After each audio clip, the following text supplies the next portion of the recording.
Welcome back to ThorMotorWerks 2, and if you're struggling to get your passenger side drive shaft out on your Mini 1, Mini Cooper or Cooper S, then what you need is one of these. Join me after the intro and I'll show you how they work and where you can get one from.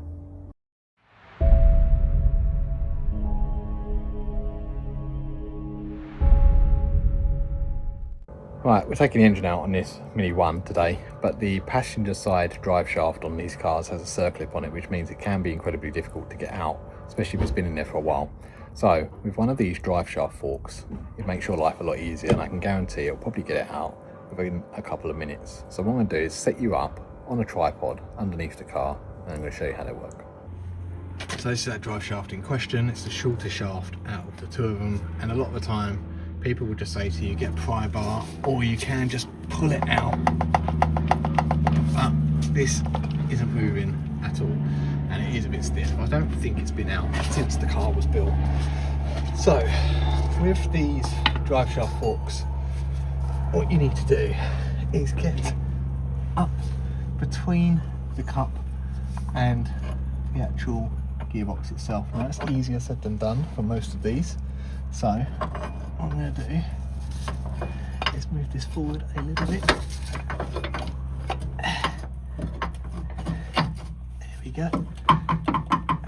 Now, where that is positioned at the moment, we have a lower engine mount off. I'll show you underneath the car just so you can see how it's currently sitting, and then I'll show you how they work.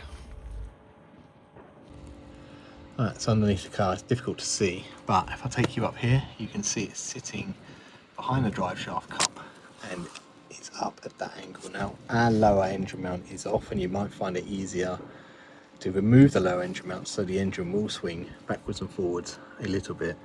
But when it's in this position here and it's sitting behind the cup up there, all you need to do is get a cloth hammer, give it a couple of knocks, and it will pop out. So let's give it a go. I'm going to try and do this one-handed just to show you how easy it is. And here on the side.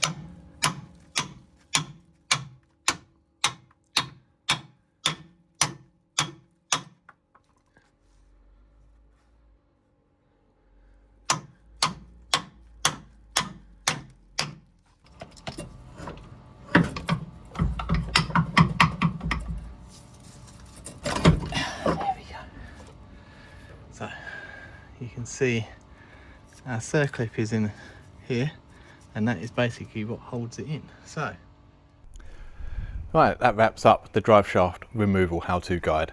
If you do want to pick up one of these drive shaft forks, I will leave a link in the description down below. You can pick them up off of Amazon.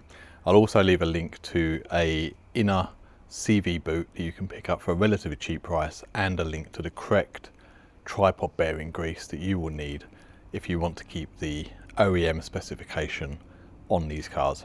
So I appreciate everyone for watching. If it has been useful, don't forget to leave a thumbs up, hit the subscribe button if you haven't done so already, and don't forget to get a comment down below and let me know how you got on removing your drive shafts. Thanks for watching, and I'll catch you on the next one.